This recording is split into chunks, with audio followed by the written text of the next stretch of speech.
He soaked the plane in the bathtub, then took off the label on the tailcoat, pasted it on the fake check made by Jingxin, and then took it to the bank for exchange.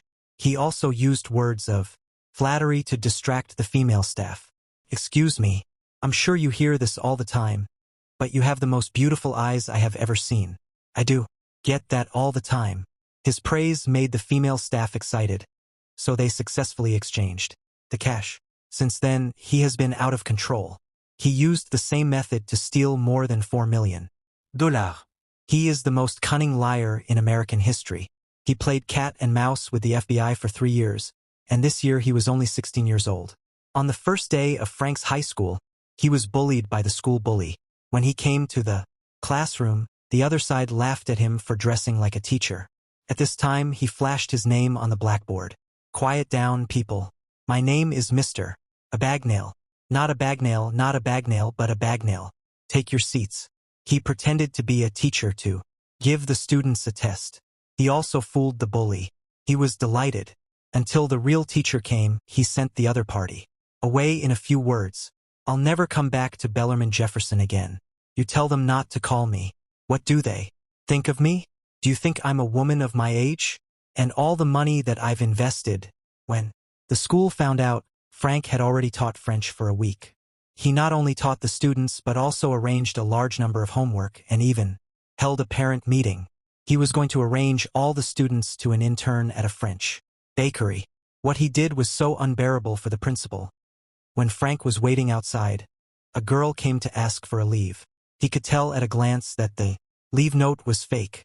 "It's a note for my mom. I have the doctor's appointment." "Yeah, but there's no crease in the paper." When your mom hands you a note to miss school, the first thing you do is you fold it, and you put it in your pocket. The girl folded it in the way he told her, and then submitted it. As expected, he applied for a leave. The reason why Frank can teach French is mainly because his mother is French, and his super high IQ and observational ability are inherited from his father. Once they went to a clothing store to buy suits. Because it wasn't time for business, the boss asked them to come back later. No matter what you say, you don't want to open the door. At this time, his father took out a gold necklace. "I just found it in the parking lot. It must have slipped right off your neck."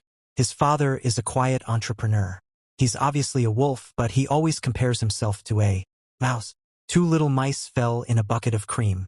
The first mouse quickly gave up and drowned. The second mouse wouldn't quit.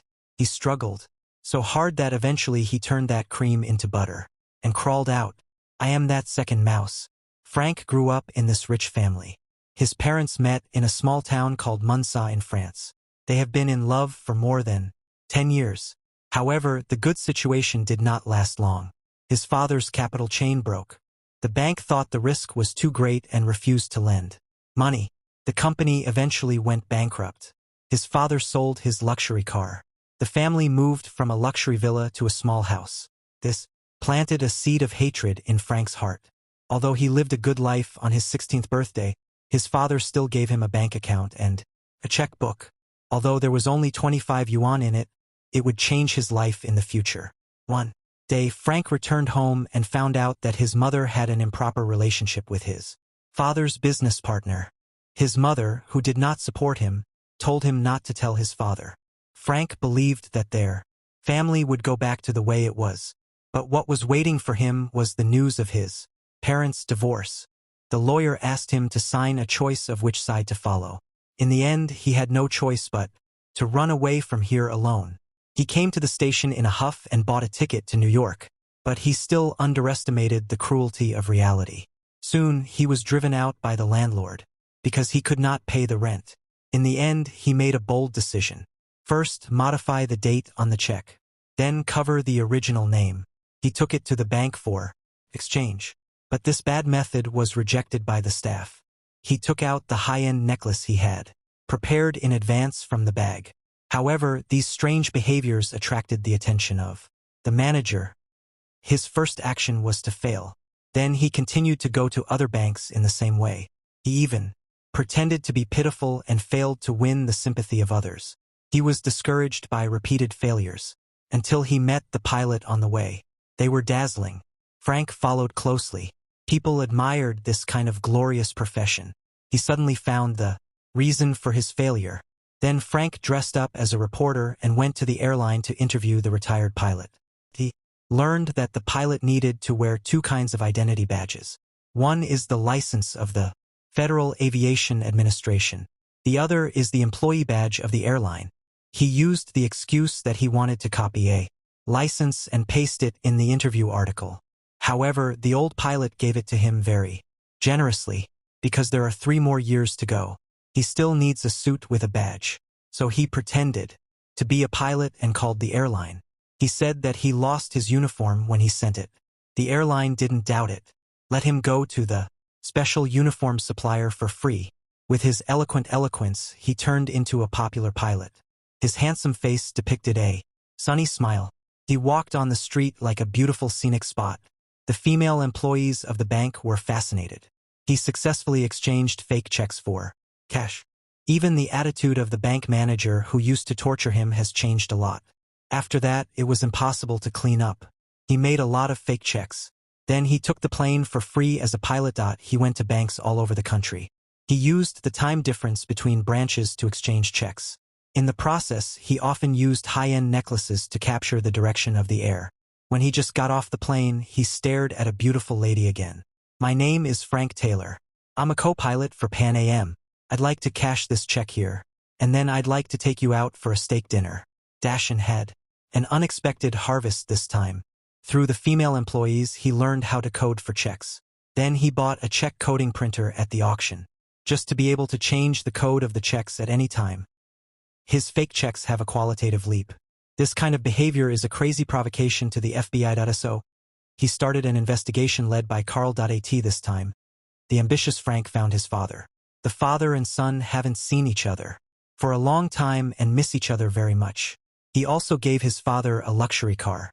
But his father didn't take it, because the tax office won't allow a bankrupt person to drive a luxury car. "Have you told Mom?" "Don't worry. I'm not gonna let her go without a fight."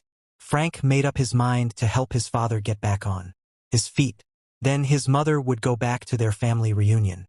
Although he didn't say he was on the farm, he knew his son was like a father. Frank met his blind neighbor when he just got back from the rental house. But he didn't realize the danger was coming. Carl found all the tools in the house according to the clues he found. At this time, Frank was slowly coming out of the bathroom. He lied to himself that he was from the intelligence agency. The suspect had already been taken away by them. Carl was very vigilant and let him show his ID. But before he had time to check, Frank let Carl look out the window. Sure enough, he saw a man take the suspect into the car. "Hey, Murph." "Yeah. Call the LAPD again. I don't want people walking through my crime scene. In fact, this is just his neighbor." However, this scene put Carl off guard. Then he took the computer and went back to the intelligence agency. Let Carl keep his ID for him first. After Frank left, Carl was happy. The wanted criminal was finally caught. But soon he realized something was wrong. So he opened his ID and checked. He found that all the tickets were expired. He was going to catch up, but it was too late. He was so anxious that he cursed. When a police officer is also fooled, it will be a shame. Even the boss lost confidence in Carl. Just because of this frustration, he took the arrest of Frank as his lifelong wish. One day, Frank interviewed the old pilot again. However, the other party was more concerned about another news. Turned out that the newspaper was full of fake checks, and he had locked his pilot's identity. He realized that it was not a long-term plan to stay here. So he changed his clothes and continued to escape from the arrest. He drove to a new city. When he just stepped into the hotel, he met a hot model. They were going to make a deal. $300, $500, $600, $1,000? Okay. In the end, they settled at a price of $1,000. But Frank said there was only a check for $1,400. So the model took out $400 and exchanged it for his fake check. In this way, Frank not only earned $400, but also had a chance to spend the night with the beauty. On Christmas Eve, Carl was still on duty in the office. Frank called him. He mainly apologized for what had happened before. He also said he was in the 3113 room in the hotel and asked him to come and talk to him. However, Carl did not show up. "You didn't call just to apologize, did you? You have no one else to call." Seeing that the other party realized his real purpose, Frank was in a hurry to hang up the phone. But Carl was very happy. He managed to win the game. The saddest thing about a liar is that he doesn't even have a friend to talk to. But Frank didn't lie this time. He was really in the 3113 room. Since then, Frank has been hiding in all kinds of luxurious parties. During this time, he has been thinking about what job to change. One time, when he went to the hospital to look for a target, he saw a nurse who was scolded for doing something wrong. Seeing that the other party was crying, he was a little heartless. After his consolation, Brenda gradually became happy. Although he was wearing braces, Frank was deeply attracted by this smile. He knew what role he should play next. So he changed his name to Conance and began to fabricate the graduation certificates and work resume of Harvard Medical School. This was a relief to him. The dean didn't see any flaws and appointed him as the director of the emergency room overnight. In this way, the top students of a medical school worked under the hands of a person who didn't even graduate from high school. He had never studied medicine and could only watch some TV shows related to the hospital. In his free time, he talked to the nurse about love. The two fell in love very quickly. Just when they were in a state of forgetfulness, he received an emergency notice. He came to the emergency room and saw these tragic scenes, but he didn't know how to treat them. So he pretended to be calm. He pretended to test the intern's blind spot. But he vomited more than that after he went out. He realized that the risk of pretending to be a doctor was too great. A little carelessness would kill someone. At this time, Carl had found Frank's father. His father also knew that the officer was going to arrest Frank, so he pretended not to know. But the letter on the table revealed Frank's residence address. After Carl went out, he immediately asked people to carry out the arrest. When the danger was approaching, Frank was immersed in a gentle fragrance. They were going to get married. Brenda confessed to him that she had had an abortion. However, Frank didn't care. He also said that he would go home with him to see his parents. That was the decision that made him avoid this arrest. When Carl came to the hospital, he found another hole. His future father-in-law was a big lawyer. He heard that their law firm was hiring prosecutors. Frank also lied to himself that he was a double-degree law doctor. He also said that he studied law at Berkeley University. Unfortunately, his future father-in-law also graduated from this school. Frank reacted quickly. He said that the old dog was finally awake. At that time, everyone was in a state of sadness. He passed the exam again, but his future father-in-law didn't leave his daughter to him. "I'm not a lawyer. I'm not an airline pilot. I'm nothing really. I'm just a kid who's in love with your daughter. Ladies and gentlemen of the jury, this is irrefutable evidence that the defendant is in fact lying. This is a preliminary hearing.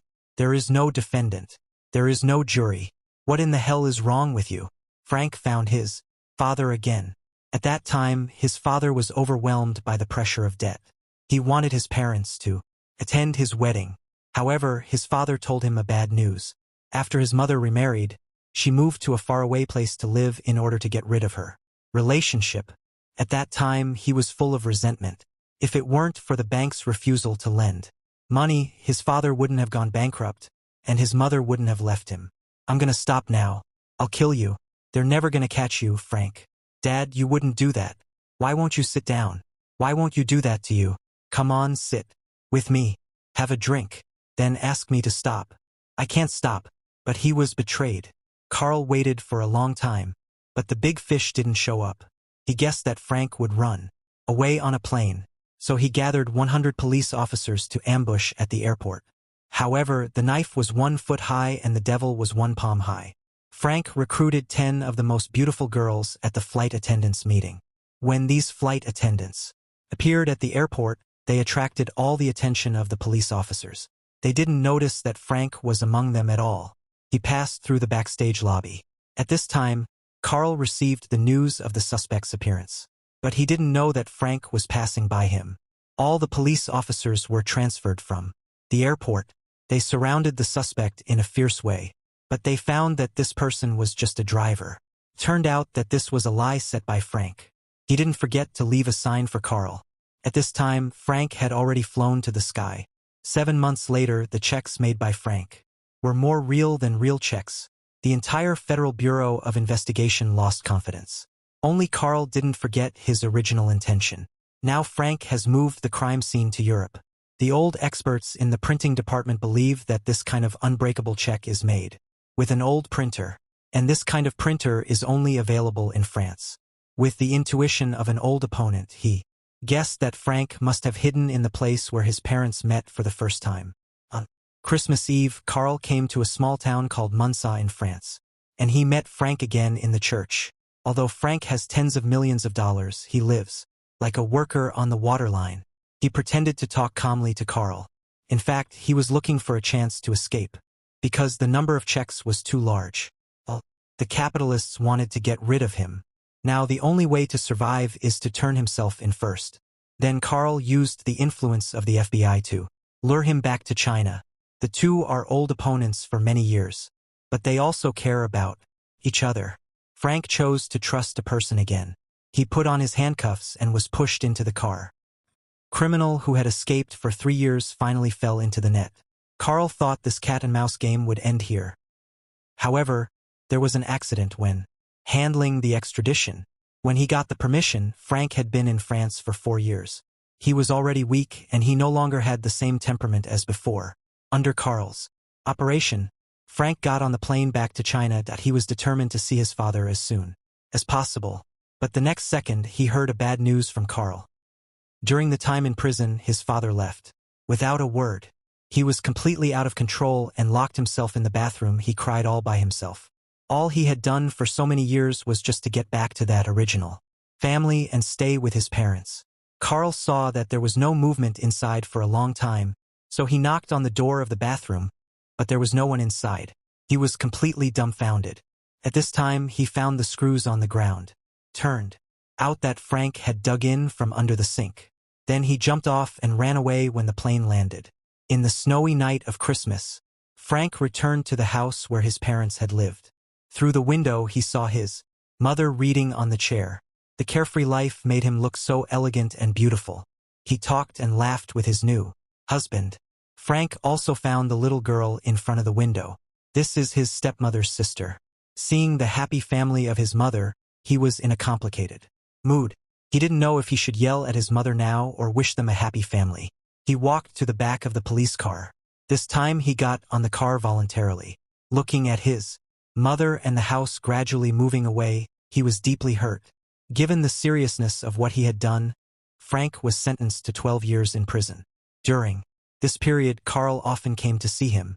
When he encountered an unsolvable fake check problem, he also came to ask for advice. Frank only looked at it and knew who did it. Frank's observation skills were beyond Carl's imagination. He told the management team about Frank's talent. Soon they came to test Frank. As expected, his understanding of checks was unparalleled. So, he was recruited by the FBI as a check fraud specialist. The next day, he came to the office in a suit. This was his first time working as a real person. He was a little nervous. He didn't like the boring and unreliable work here. He always wanted to leave here. On this day, he saw the pilot uniform in the clothing store when shopping. If he had any thoughts, Carl also noticed what Frank was thinking. But he didn't say it in person. In the end, Frank was still going to leave here. Listen, I'm sorry I put you through all this. Carl said his daughter was only 4 years old when his family broke up. Now she is 15 years old. His wife has been remarried for 11 years. The reason why he told Frank all this was because he wanted her to learn to grow up and let go. However, Frank had to leave. In the following days, Carl was waiting for the person he knew to call. He believed Frank would figure it out. The seat in the office was still reserved. This time, there was a very tricky fake check case. After all the meetings and research, everyone took action. If Frank was still in that generation, when Carl had no clue, why don't we take a look? Kai finally opened his eyes. He was no longer worried about whether this fake check could be solved, because he believed that the most powerful forger was right in front of him. How did you see him in the back seat of this car? I didn't cheat you. I studied for 2 weeks and passed. Is that the truth? Carl just found out. Turns out that Frank is a genius. Maybe for him, making a fake check is just the fastest and easiest way to make money. Frank used to be unable to accept the loss of his family. He kept running. As long as he didn't stop, his parents would wait for him at home. Time would stop before the family was broken. He desperately made a fake check, but he never thought about enjoying it himself. Instead, he wanted to find his family's past. Day by day, he became more and more lonely. Even in the 4 years of darkness in prison, he didn't change his mind. Until his father died, he woke up from a dream. The warmth in the house has long gone without him. At this moment, he has finally grown up. His second half of life is in charge of the FBI's check fraud. He can earn millions of dollars every year. He also built his own warm family. He designed a lot of safe checks. Now banks and 500 big